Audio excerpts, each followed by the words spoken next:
এখানে প্রশ্নটিতে বলেছে tan 55 degree equals to p/q হলে cos 45 ডিগ্রি এর মান কত হবে। তাহলে এখানে দেখো মান রয়েছে tan 50 এবং cos 40, আমাদের দুটো মানকে একই করতে হবে, অর্থাৎ 50কে হয় আমাদের 40তে নিয়ে আসতে হবে, আর নাহলে cos 40কে আমাদের 50তে নিয়ে আসতে হবে।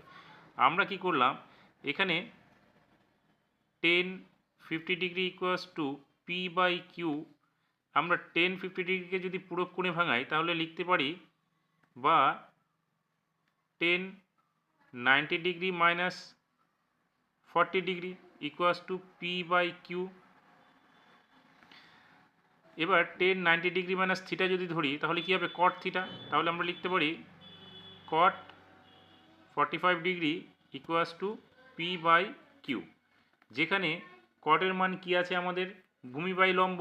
তাহলে আমরা এখানে লিখলাম ভূমি বাই লম্ব।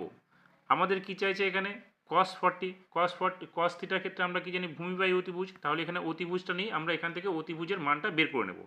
তাহলে অতিভুজ কি হবে, অতিভুজ কি হবে, √ওভার লম্ব স্কোয়ার প্লাস ভূমি স্কোয়ার। তাহলে কি হবে, লম্ব স্কোয়ার প্লাস ভূমি স্কোয়ার।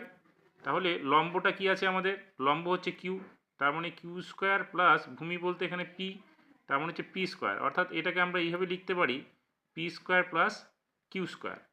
এখন আমাদের কি চেয়েছে, cos 40।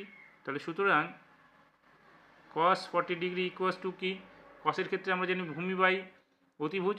তাহলে ভূমি বাই অতিভুজ যদি হয় তাহলে ভূমি কত আমাদের, ভূমির মান হচ্ছে আমাদের এখানে পি, তাহলে আমরা লিখব উপরে পি, এবং অতিভুজের মান কি আছে, √over p square plus q square. তাহলে এখানে আমরা লিখব p square plus q square. অর্থাৎ আমরা কি পেলাম, cos 40 ডিগ্রি মানে হচ্ছে p by √over p square plus q square. এটাই হচ্ছে আমাদের মানটা, যেটা প্রশ্নে চেয়েছিল।